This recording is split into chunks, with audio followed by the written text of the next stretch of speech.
Olá, Milano. Sejam bem-vindos a mais uma aula de artes. Seguindo aqui com o nosso assunto anterior, que era o assunto do cinema, né? Hoje a gente vai falar sobre algumas técnicas usadas no cinema para a gente ter ali uma criação de um sentido e dos acontecimentos e de uma história ali que não é real, né? Tem essa frase aqui super provocativa, super interessante, de um escritor italiano conhecido aí chamado Umberto Eco, né? Ele escreveu que o cinema é a mais poderosa máquina de contar mentiras que a humanidade já criou. O que parece uma acusação, né? Parece algo super sério, algo super pesado, ali uma forma pesada de você olhar o cinema. Não deixa de estar errado, até se você for encarar como uma crítica, né? Porque a gente tem de fato, o cinema foi usado ali em vários momentos para esconder várias coisas ruins, né? Ou para passar várias ideias políticas ali, etc., né? Só pensar, por exemplo, no que a gente estava vendo ali da Guerra Fria.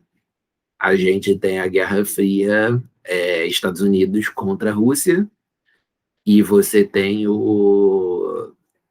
os dois com modelos de sociedade completamente diferentes, né? Então eles usaram o cinema para pintar o outro lado como se fosse uma coisa terrível, né? Como se fosse uma coisa bem pior do que realmente era, né? Botavam o outro lado como vilões nas suas produções cinematográficas, etc., né? A, os filmes russos a gente não conhece direito, né? Mas os filmes americanos da época são bastante populares aqui no Brasil também, né? Então a gente tem alguns assim bem conhecidos. Se vocês forem pegar, por exemplo, os filmes do Rocky, o Lutador, né? São os filmes antigos do cara que jogava boxe. Era o Sylvester Stallone que fazia. A gente tem o vilão ali, frequentemente era um russo, né? Que era o inimigo dele que ele tinha que enfrentar ali no boxe. E aí o cara era totalmente cruel, era um maluco feito bem realista, assim, normalmente quase um gigante, um cara que não parecia nem humano, etc. Quando a gente vê os filmes de espionagem da época, o 007, por exemplo, nessa época os inimigos dele são quase todos uns russos, então é uma característica que a gente vê aparecendo bastante. É tão central dessa época aí da Guerra Fria que até hoje em dia, quando a gente tem o Stranger Things, né, que é aquela série que é atual, mas que ele brinca muito com o passado, traz muito essa nostalgia do passado, que é relembrar dos anos 70, dos anos 80 e tal. Os vilões do Stranger Things, né, estão relacionados ali aos russos, justamente para fazer brincadeira com os filmes dessa época que sempre colocavam os russos ali como os vilões e tal. Então é bem engraçado. E aí também podemos dizer que o cinema é uma máquina de contar mentiras, no sentido de que ele conta simplesmente histórias de coisas que não estão ali, né? História de super-herói, história de monstro, história com alienígena, esse tipo todo de coisa.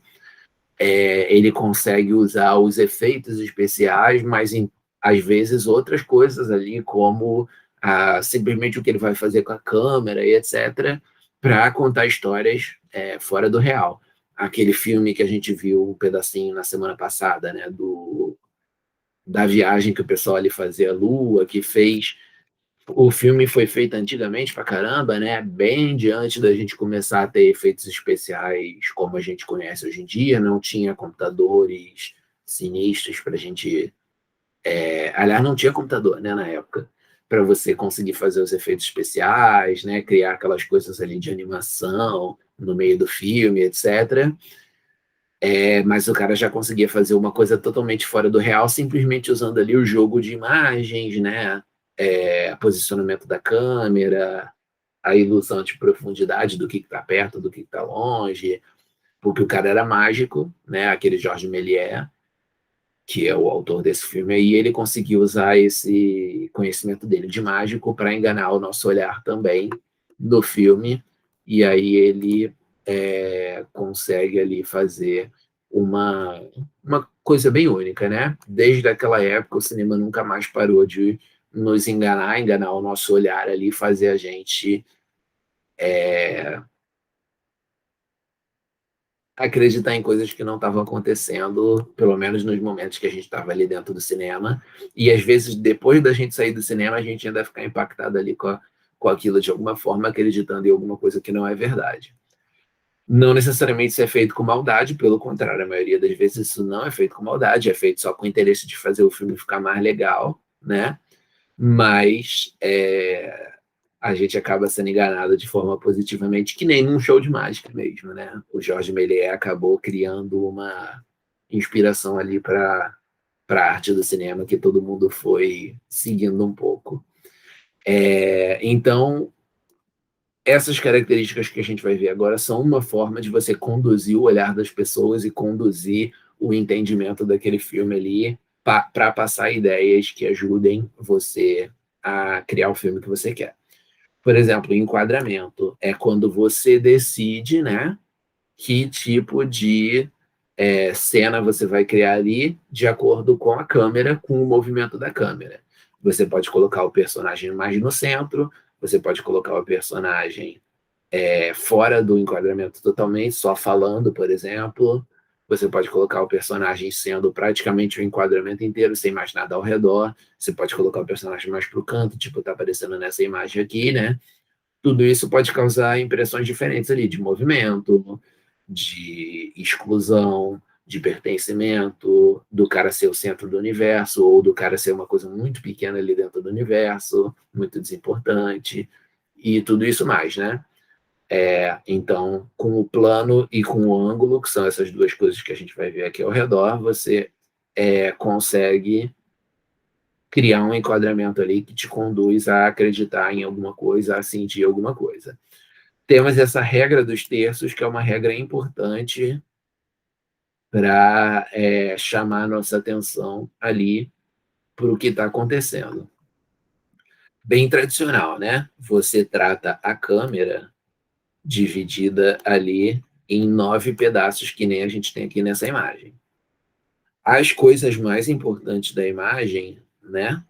Elas precisam estar posicionadas nesses 4 pontos aqui, que são a ligação das linhas, porque esses 4 pontos acabam sendo os pontos centrais ali da imagem. Então, aqui nesse caso, a gente percebe que a coisa importante que você tem na imagem é quem? É essa menina, a personagem. E aí ela aparece justamente ali, posicionada sobre 2 desses 4 pontos. Então, instantaneamente, quando a gente olha para essa cena, a gente já repara logo na menina, porque ela está na frente, porque ela está mais iluminada, e principalmente porque ela está no posicionamento que o nosso olho já é treinado para ver. Se você fizesse essa cena estranhamente, né, com ela aqui mais para o canto, a menina posicionada aqui, por exemplo, essa cena ia ficar meio estranha. E assim que a gente olhasse para a cena, a gente já ia ter essa sensação de estranhamento. O que pode ser útil para a arte. Essa regra ela é feita mesmo para ser quebrada de vez em quando houver esse interesse, né? Mas isso aí ia significar alguma coisa para a obra. Os artistas não iam quebrar essa regra dos terços aqui sem motivo. O plano é o principal componente do enquadramento, né? É você definir a qual distância a câmera e os objetos, ou o objeto que está sendo filmado ali, que está sendo o foco da atenção, está. Ou seja, a coisa pode estar muito longe, né, parecendo ser muito pequena, ou ela pode estar muito perto, parecendo ser muito grande. Os mais conhecidos planos, né, são o primeiríssimo plano, ou close, que é quando você foca assim bem no rostinho, né? Bem no detalhe daquilo ali que você está vendo. Se você estiver falando de um ser humano, vai ser só o rosto, o pescoço e o rosto, né? O primeiro plano é quando você coloca ali a pessoa do busto para cima, né? Então são as partes mais importantes da pessoa ali, é a parte onde vai estar a expressão e a maioria dos gestos dessa pessoa. E o plano geral é quando a pessoa está ali sendo enquadrada com todo um cenário ali ao redor, então é para você dá uma impressão ali da localização, né, ou da pequenez daquela pessoa, o quanto ela está inserida dentro de um contexto, alguma coisa assim. O ângulo, ele pode ser vários ângulos diferentes, né, para que você veja lados diferentes daquela ação ali que está acontecendo, mas o tradicional são esses três aqui, né? No geral, os planos todos se encaixam de alguma forma nesses três aqui. O normal, que é a câmera posicionada no nível dos olhos da pessoa, mostrando o corpo da pessoa normalmente, aqui, né, de frente. Aí a gente tem o contra-plongé, que quando a parada é filmada de baixo para cima, ou seja, vai dar uma sensação ali de movimento, de exaltação, de força daquela imagem ali que está acontecendo, que nem nesse caso aqui que a pessoa está correndo, as pessoas estão correndo, né? E essa câmera ela consegue passar a sensação da corrida por estar de baixo, né? Por você estar focando no movimento que as pessoas estão fazendo no chão. E aí tem o plongé, que é o contrário, né? Contra-plongé, contrário do plongé. Se o contra-plongé é visto de baixo, o plongé é visto de cima, né? Então é de cima para baixo, com a câmera acima do nível dos olhos, faz as pessoas parecerem menores, né? Conectadas ali ao chão de alguma forma. Nesse caso aqui, acho que foi usado para você ter a sensação da cena, né? Para você ter a sensação de que você está vendo a cena toda como se você fosse um observador externo. E aí, com os movimentos de câmera, a gente também dá um senso de ação ali para o que está acontecendo, né? A gente também tem essas questões do enquadramento aparecendo na fotografia, mas como a fotografia não tem movimento, ela fica com uma alternativa a menos para passar as ideias que ela quer, né? No cinema, ou TV, né? Você tem o movimento da câmera sendo feito. Por exemplo, o movimento dentro do quadro é quando você mantém a câmera parada e as pessoas somente que estão dentro daquilo ali, elas se movimentam. Então é uma coisa mais básica que você vai ver as pessoas andando e saindo daquele quadro ali ou fazendo coisas diferentes que ainda são captadas por aquele quadro. A panorâmica é o movimento mais simples da câmera, que é quando você tem ela direcionada para algum canto, né? Tipo a caneta está fazendo aqui, e aí você vai aos poucos fazendo uma grande passagem assim horizontal para você mostrar todas as coisas que estão acontecendo naquilo ali, ou então de cima para baixo, você também mostrar tudo que está acontecendo naquilo ali.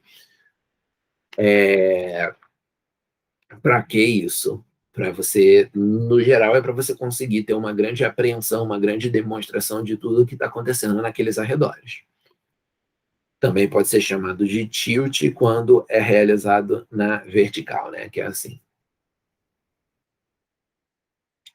O traveling é quando a câmera está sobre um corpo de uma pessoa ou algum trilho ali que você vai ter um deslocamento. É muito usado para cena de ação, para cena que traga um movimento na cena especificamente, né?